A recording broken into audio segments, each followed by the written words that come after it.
જય શ્રી કૃષ્ણ, રાધે રાધે.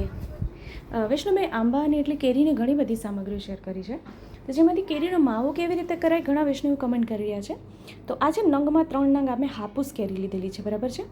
તો એને જો પહેલાં છે ને આવી રીતે જ મોટા મોટા ટૂંક મેં કર્યા છે, પછી તો આવી રીતે આમ જો આને છે ને પલ્પ નહીં કરવાનું, એક હું આપને કહું ને મિક્સચરમાં એને પીસવાનું નહીં, કારણ કે એમાં છે ને વધારે વાર લાગે છે.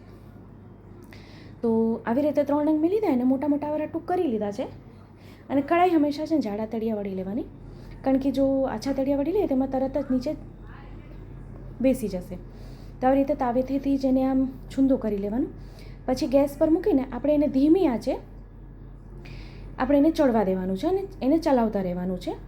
તાવેથી જ આપણે એને છૂંદું કરતું રહેવાનું છે, જેથી એક રસ થઈ જશે, એક સુંદર એનો માવો બની જશે. તો આપને થોડુંક કલર અલગ દેખાતો હશે, એ થોડુંક મારા કેમેરામાં પ્રોબ્લેમ આવી ગયો છે, પણ આપને તો ખબર હોય કેસર કેરી અને હાપુસ કેરીનો રંગ બહુ સુંદર હોય છે. તો આવી રીતે એનો રસનો ભાગ બળી જાય ને ધીરે ધીરે ધીરે ધીરે ધીરે ચલાવતા ચલાવતા છે ને રસનો ભાગ બળી જશે એનો. તો રસનો ભાગ બળી જાય ને પછી આપણે એમાં સાકર પધરાવી. હવે સાકર કેટલી પધરાવશું? સાકર વધારે પ્રમાણમાં નહીં પધરાવવાની, કારણ કે એમાંથી આપણે બીજી સામગ્રી કરવાની છે, તો એમાં બી સાકર હોય છે. તો હવે 3 નંગ મેં કેસર કેરી લીધી હોય તો ચમચીના માપથી આપણે કહું તો 5 ચમચી સાકર પધરાવી દેવાની છે, બરાબર. હવે સાકર પધરાવ્યા પછી એનો રંગ થોડોક બદલાઈ જશે, ઘેરો થઈ જશે, એનો રંગ ખૂબ સુંદર થઈ જશે. અને સાકર પધરાવ્યા પછી એમાં ખાસી વાર બી નહીં લાગે, કારણ કે પહેલેથી જ એનો રસ બધો બળી ગયો છે. તો ખાલી ખાંડની જે ચાસણી થશે ને એટલી જ વાર એમાં લાગશે, બસ. તો આમાં છે ને સાથે એલચીનો ભૂકો બી પધરાવી દઈશું, ખૂબ સુંદર લાગે છે. તો એને છે ને ધીરે ધીરે આપણે ચલાવતા રહીએ, જેથી સુંદર, અને જ્યાં સુધી લોહીઓ ના છોડે ત્યાં સુધી આપણે હવે એને ચલાવતા રહેવાનું છે. લોહીઓ છોડી દે પછી આપણે ગેસથી નીચે ઉતારીને સુંદર એનો માવો ઠંડો કરીને રાખી દઈશું. પછી આ માવામાંથી આપણે કઈ કઈ સામગ્રી કરવાની છે, ઘણી બધી સામગ્રીઓ તો મેં શેર કરી છે આપ સાથે, પણ આમાંથી બી આપણે કઈ કઈ સામગ્રી કરવાની છે એ બી હું આપ સાથે શેર કરી દઈશ. હવે અહીંયા 1 ચમચી ઘી પધરાવશું, વધારે નહીં. જો પહેલાં આપણે ઘીનો ઉપયોગ નથી કર્યો, હવે 1 ચમચી આમાં ઘી પધરાવી દઈશું. તો જો વિડીયોને છે ને મેં કટ નથી કર્યો, જેથી આપને પ્રોપર સમજાય. તો જો આપણે છે ને એને મિક્સચરમાં પીસું નહોતું, એમાં નાના ટૂંક બી નહોતા કર્યા, છતાં એનો માવો આપજો કેટલો સુંદર થઈ રહ્યો છે.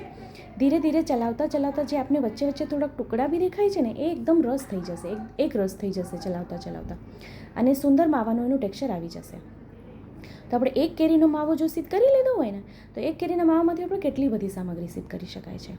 તો આવી રીતે આપણે કેરીનો માવો સિદ્ધ કરાય. ખૂબ સરળ છે, કાંઈ એમાં વાર નથી લાગતી, સુંદર રીતે થઈ જાય છે. આપ વધારે પ્રમાણમાં એ માવો સિદ્ધ કરીને રાખી શકો છો, અને એમાંથી જ આપ રોજ નૂતન નૂતન સામગ્રી કરી શકો છો. તો અહીંયા આપ અહીં જોઈ શકો, લોહીઓ છોડી દીધું છે અહીંયા એકદમ પ્રોપર, અને એનું ટેક્સચર આપ જોઈ લો. આમાં ક્યાંય આપને વચ્ચે કોઈ ટુકડા નહીં દેખાતા હોય, તો એને નજીકથી આપણે એકદમ પ્રોપર ટેક્સચરનું દુખાયનું રંગ બી એકદમ સુંદર આવી ગયો છે. તો હવે આપણે ગેસની આંચ બંધ કરીને ગેસથી નીચે ઉતારીને સુંદર માવો ઠંડો થાય એટલે આપણે એક ડબ્બામાં ભરીને મૂકી દઈએ, જેથી આપણે બીજા દિવસે આમાંથી ખૂબ સુંદર સામગ્રી કરી શકીએ. તો એનું ટેક્સચર આપણે અહીં દેખાડું તો હાથમાં ચોટતું બી નથી, સુંદર ગોળો અહીંયા વળી ગયો છે માવાનો. તો આપને વિડીયો કેવો લાગ્યો કમેન્ટ કરીને જણાવશો, અને હા, આપણા ગ્રુપમાં શેર ચોક્કસથી કરી દેશો, જેથી વધુથી વધુ લોકો સુધી વિડીયો પહોંચે અને એને પણ વિડીયો ઉપયોગી થઈ શકે.